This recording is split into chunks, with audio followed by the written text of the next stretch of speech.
السلام علیکم دوستوں، welcome to my channel horror stories with Ali. امید کرتا ہوں آپ سب خیریت سے ہوں گے۔ دوستوں، آج جو میں آپ کو واقعہ سنانے جا رہا ہوں وہ ہماری ایک بہن جن کا تعلق انڈیا سے ہے، انہوں نے ہمیں بھیجا ہے۔ بڑھتے ہیں واقعے کی جانب۔ عیشا کہتی ہیں، یہ واقعہ جو میں آپ کو سنانے جا رہی ہوں یہ میرے والد کے ساتھ تب پیش آیا جب ان کی عمر 25 سال تھی۔ یہ واقعہ بھی آج سے تقریباً 40 سے 45 سال پرانا ہے۔ ایک دفعہ میرے والد کو کام کے سلسلے میں دلی جانا پڑا۔ سفر کافی لمبا تھا تو میرے والد نے بس کا ٹکٹ لے لیا۔ وہ دن میں اس بس میں بیٹھے تھے اور اب بس رات کی تاریکی میں چلنے لگی۔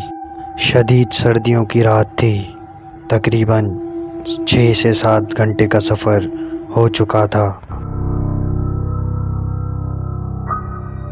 بس چلتی چلی جا رہی تھی اور دونوں طرف سنسان راستے، بیابان کہ جس طرف بھی دیکھو نہ بندہ نہ بندے کی ذات۔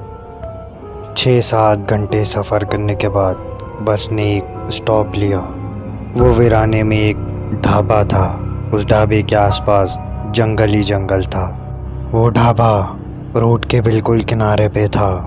ایک بار تو ذہن میں آیا کہ آخر ڈھابے پہ کام کرنے والے افراد کہاں رہتے ہوں گے، کیونکہ دور دور تک کوئی آبادی نہیں تھی۔ بہرحال والد صاحب وہاں اترتے ہیں اور ڈرائیور صاحب کہتے ہیں کہ آپ کے پاس 15 منٹ ہیں، جس نے فریش ہونا ہے وہ ہو لے اور جس نے کھانا کھانا ہے وہ کھا لے۔ اور ساتھ ہی ڈرائیور نے ایک اور بات کہی کہ یاد رہے کوئی ادھر ادھر نہ نکلے، یہ جنگل بہت خوفناک ہے۔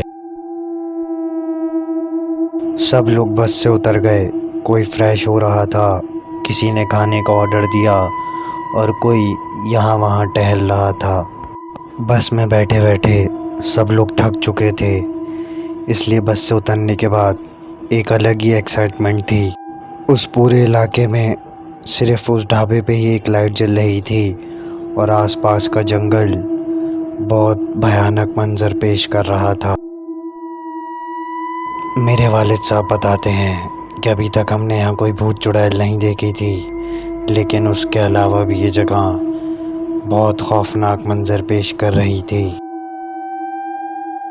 کچھ دیر بعد ایک عجیب سا ڈر دل میں بیٹھ گیا کہ ہم یہاں رکے ہی کیوں۔ میرے والد بتاتے ہیں کہ وہاں 3 لوگ کام کر رہے تھے جو اس ڈھابے پہ کھانا وغیرہ سرو کر رہے تھے۔ میرے والد نے اس ڈھابے پہ کام کرنے والے ایک شخص سے پوچھا، سنو یہ ٹوائلٹ کہاں پر ہے؟ اس نے کہا، صاحب آپ پیچھے چلے جائیں، اس ڈھابے کے پیچھے ہی ایک ٹوائلٹ ہے۔ میرے والد صاحب کو تجسس ہوئی اور انہوں نے اس سے ایک سوال کیا، سنو کہ تم لوگ یہاں پہ اکیلے کام کرتے ہو، یہاں پہ تو آس پاس کوئی آبادی بھی نہیں، پھر تم لوگ کیسے یہاں پہ گزارا کرتے ہو؟ تو اس نے بہت ہی روڈ ہو کے کہا، صاحب آپ کے پاس صرف 15 منٹ ہیں، آپ جلدی کریں اور کوشش کرے گا کہ ادھر ادھر مت نکلیں۔ ٹھیک 15 منٹ بعد یہ بس چل پڑے گی، پھر چاہے کوئی رہ بھی جائے یہ بس اس مسافر کو چھوڑ کر چل پڑے گی۔ ارے ایسے کیسے چھوڑ جائے گی؟ یہ کہتے ہوئے میرے والد صاحب اس ڈھابے کے پیچھے چل پڑتے ہیں، جہاں پہ ایک ٹوائلٹ تھا جس پہ بہت رش لگا ہوا تھا۔ وہ پرانا سا ایک عجیب سا ٹوائلٹ تھا۔ انتہا کا رش دیکھ کے اور اب برداشت سے بھی باہر تھا تو میرے والد صاحب نے سوچا کیوں نہ لوگوں کی نظروں سے دور ہو کے بیچ جنگل میں کہیں جا کر میں فریش ہو کر آ جاتا ہوں، اور وہ اس جنگل کی جانب چلنے لگے۔ اس ڈھابے کے پیچھے سے ڈھلان کی طرح جنگل کی جانب راستہ جاتا تھا۔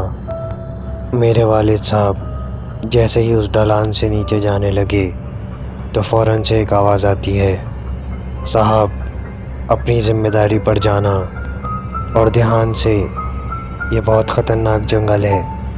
ارے یار بس کر دو، دل ہی دل میں میرے والد صاحب نے یہ بات کہی اور ویسے ہی جنگل میں نیچے اترنے لگے، اتنا کہ وہ لوگوں کی نظروں سے دور ہو جائیں، اور آہستہ آہستہ ڈھابے کی وہ روشنی ان کی نظروں سے دور ہوتی گئی۔ میرے والد صاحب اتنا اندر چلے گئے تھے کہ اب پیچھے کا منظر بالکل غائب تھا۔ اب ایک جگہ دیکھ کر میرے والد صاحب وہاں بیٹھ گئے اور دل ہی دل میں سوچنے لگے کیسا کیا ہے اس جنگل میں کہ وہ ڈرائیور بھی منع کر رہا تھا اور وہ ڈھابے والا بھی۔ یہ سوچ کر وہ ماحول کا جائزہ لینے لگے، ارے یار ابھی تو کچھ بھی نہیں دیکھا، تو ویسے ہی یہ جنگل اتنا ڈراؤنا لگ رہا ہے، اور اگر یہاں کچھ دکھ گیا تو میری تو جان ہی نکل جائے گی۔ اب جب انہوں نے اپنا کام مکمل کر لیا اور واپسی کی طرف لوٹنے لگے تو انہیں جنگل کے پیچھے سے کسی کے غرانے کی آواز آئی۔ وہ آواز کافی ہلکی تھی۔ میرے والد سوچتے ہیں یہ آواز کیسی؟ کیا اس جنگل میں واقعی میں کچھ پراسراریت ہے؟ یہ سوچتے ہوئے میرے والد صاحب بجائے ڈھابے کی جانب بڑھنے کے واپسی اس جنگل کی طرف جاتے ہیں۔ وہ اتنے اونچے اونچے درخت اس ڈھلان پہ اس طرح لگے ہوئے تھے کہ جیسے کوئی کھڑا ہوا ہے۔ جیسے جیسے میرے والد صاحب نیچے جا رہے تھے وہ آواز ان سے دور جاتی جا رہی تھی۔ ایک دم سے میرے والد صاحب نے ایک منظر دیکھا کہ وہاں نیچے ایک قبرستان تھا، اور اس قبرستان میں ایک قبر کھودی ہوئی تھی، اور اس قبر کے چاروں طرف جیسے کسی نے دیے جلائے ہوں۔ میرے والد صاحب کے دل میں اور تجسس پیدا ہوئی کہ آخر اس ٹائم اس قبر پہ کس نے دیے جلائے ہوئے ہوں گے۔ میرے والد صاحب اور نیچے اترتے ہیں اور بالآخر اس قبر کے قریب پہنچتے ہیں اور دیکھتے ہیں کہ اس قبر میں کفن میں لپٹی ہوئی ایک لاش تھی، اور اس لاش پر ایک کتاب رکھی ہوئی تھی۔ وہ جگہ اس جنگل میں الگ سے چمک رہی تھی۔ اس بیابان جنگل میں اور اتنی سردی میں اور اتنی خوفناک رات میں یہ کون ہوگا جو اس طرح اس قبر کو کھود کے اس پہ دیے جلائے ہوئے ہے؟ یہ کتاب ذرا دیکھوں تو یہ کیسی کتاب ہے؟ وہ کتاب اٹھا کے میرے والد صاحب کو ڈر لگنے لگا، اور اندر جو مردہ تھا اس کا منہ بھی کفن سے لپٹا ہوا تھا۔ میرے ابو نے ہمت کی اور اس قبر میں کودے اور وہ کتاب اٹھا لی، اور وہیں کھڑے ہو کر اس کتاب کو کھولا تو وہ کالے جادو کی کتاب تھی۔ ارے یہاں تو کوئی کالا جادو کر رہا تھا۔ وہ جو غرانے کی آواز کچھ دیر پہلے تک دور سے آ رہی تھی اب وہ قبرستان کی جانب بڑھنے لگی۔ میرے والد صاحب نے دل میں سوچا کہ ضرور یہاں کوئی عمل کر رہا تھا جو اٹھ کے یہاں سے گیا ہے اور اب وہ واپس آ رہا ہے۔ لیکن یہ آواز جو کہ کسی انسان کی نہیں لگتی۔ اس کتاب کو کھولا تو اس پہ کچھ ہیڈنگز لکھی ہوئی تھیں، جیسا کہ محبت پانے کے طریقے اور جلد امیر ہونے کے طریقے۔ میرے والد کے دل میں لالچ آیا اور وہ کتاب اٹھا لی کہ کبھی خود سے بھی ٹرائی کروں گا، اور فوراً سے قبر سے باہر نکلے۔ ماحول بہت خوفناک تھا۔ میرے والد کو بہت ڈر لگ رہا تھا، اور اچانک سے وہ آواز قریب سے قریب تر ہونے لگی۔ میرے والد صاحب کے پاس اب اتنی مہلت نہ تھی کہ وہ جلدی سے اس ڈھابے کی جانب بھاگ جائیں، تو انہوں نے سوچا کہ کیوں نہ قریب میں ہی کسی درخت کے پیچھے چھپ جائیں، کیونکہ وہ آواز اتنی قریب ہونے لگی تھی کہ وہ جو بھی مخلوق تھی وہ ایک دم سے ان کے سامنے آنے والی تھی۔ والد کے دل میں تجسس بھی تھا کہ دیکھوں یہ آواز کس کی ہے۔ پیڑ کے پیچھے چھپے ہوئے میرے والد صاحب یہ دیکھنے لگے تو اتنے میں بھاری بھاری قدم اس قبر کی جانب بڑھنے لگے، اور ایک نارمل انسان بھی اس کے پیچھے پیچھے جا رہا تھا۔ کچھ دیر بعد جھاڑیوں کی جانب سے ایک خوفناک سا انسان نمودار ہوا، جس نے جسم پہ پورا کفن لپیٹا ہوا تھا، اور اس کے ساتھ ساتھ وہی بھاری قدم کی آواز آنے لگی۔ وہ آواز بہت خوفناک تھی کہ جیسے کوئی اس انسان کے ساتھ موجود تھا لیکن دکھائی نہیں دے رہا تھا۔ وہ انسان اس مخلوق سے کچھ عجیب لینگویج میں بات کر رہا تھا، اور چلتے چلتے وہ اس قبر کے پاس آ کر بیٹھ گیا۔ کچھ دیر بعد والد صاحب نے نوٹ کیا کہ وہ ایک نہیں 2 لوگ تھے جن سے وہ بات کر رہا تھا۔ شاید وہ دوسرا شخص بعد میں آیا تھا، یہ جب میں وہاں گیا تھا وہ شخص وہاں پہ موجود تو نہیں تھا، کیونکہ نہ مجھے اس کے قدموں کی آواز آئی، اور کیا پتہ وہ مجھے دیکھ رہا ہو۔ جیسے یہ لوگ مجھے نظر نہیں آ رہے، کب کبھی تاری ہو گئی اور ڈر لگنے لگا۔ ارے میں تو ان کی بک بھی اٹھا کے لے آیا، اگر ان کو پتہ چل گیا تو یہ تو میرے پیچھے لگ جائیں گے۔ بہرحال یہ معاملات چل ہی رہے تھے کہ کچھ ہی دیر بعد وہ شخص بے چین ہونے لگا۔ شاید اس نے قبر میں اپنی کتاب کو دیکھا ہوگا جو کہ وہاں موجود نہیں تھی۔ اس شخص کو غصہ آنے لگا اور وہ اسی عجیب لینگویج میں کسی پہ غصہ کرنے لگا۔ اس کے غصے سے مجھے ڈر لگنے لگا، اور پھر دور ڈھابے سے مجھے بس کی آواز آنے لگی۔ وہ بس ہارن دینے لگی۔ مجھے یاد ہے اترتے وقت ڈرائیور نے کہا تھا کہ میں 3 ہارن دوں گا، اور اگر تیسرے ہارن پہ بھی کوئی نہیں آیا تو میں بس چلا دوں گا۔ ابھی پہلا ہی ہارن ہوا تھا کہ میرے کان کھڑے ہو گئے۔ ارے میری بس نہ نکل جائے، اور اگر میری بس نکل گئی تو اکیلا میں اس جنگل میں کیا کروں گا، اور اگر میں یہاں سے نکلا اور بھاگا تو میں ان کو نظر نہ آ جاؤں۔ کچھ دیر بعد بس نے ایک اور ہارن دیا۔ پہلے ہارن اور دوسرے ہارن میں 30 سے 35 سیکنڈ کا فرق تھا۔ ارے اب کچھ بھی ہو، مجھے یہاں سے بھاگنا ہوگا۔ پھر میرے والد نے وہاں سے دوڑ لگا دی، اور اس شخص نے جیسے میرے ابو کو دیکھ لیا ہو۔ میرے ابو بتاتے ہیں کہ اس نے عجیب سی لینگویج میں کچھ کہا، یعنی کہ یہ کہ جاؤ اس کو پکڑ کے لاؤ۔ میرے والد نے پیچھے مڑ کر نہیں دیکھا، اور بھاگتے بھاگتے یہ محسوس کیا کہ بھاری قدم ان کا پیچھا کر رہے ہیں۔ وہ بتاتے ہیں کہ میں زندگی میں کبھی اتنا تیز نہیں دوڑا تھا کہ جیسا میں اس وقت دوڑا تھا۔ بھاگتے بھاگتے مجھے وہ ڈھابا نظر آیا، اور وہ لوگ بھی جو وہاں موجود تھے، اور بس نے بھی اپنا تیسرا ہارن بجا دیا تھا۔ بالآخر میں اس بس کے قریب پہنچ گیا۔ سارے مسافر بس میں بیٹھ چکے تھے، بس بالکل چلنے ہی والی تھی۔ ہاں میں نے ایک چیز نوٹ کری کہ جب مجھے ڈھابے کی روشنی نظر آنے لگی تو وہ قدم جو میرے پیچھے بھاگ رہے تھے وہ کہیں رک سے گئے اور پیچھے تھم گئے۔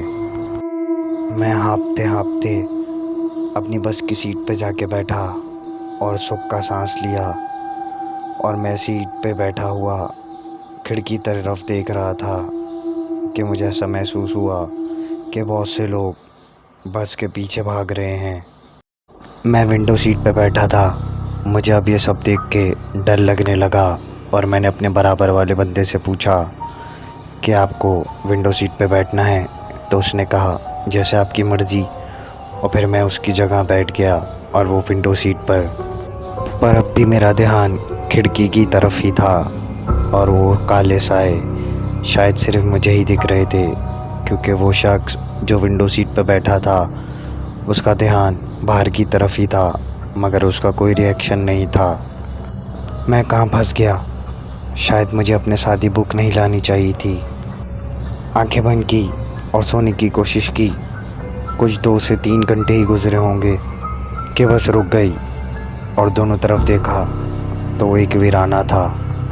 میں اپنی سیٹ پہ کھڑا ہوا، کافی سارے مسافر سو رہے تھے۔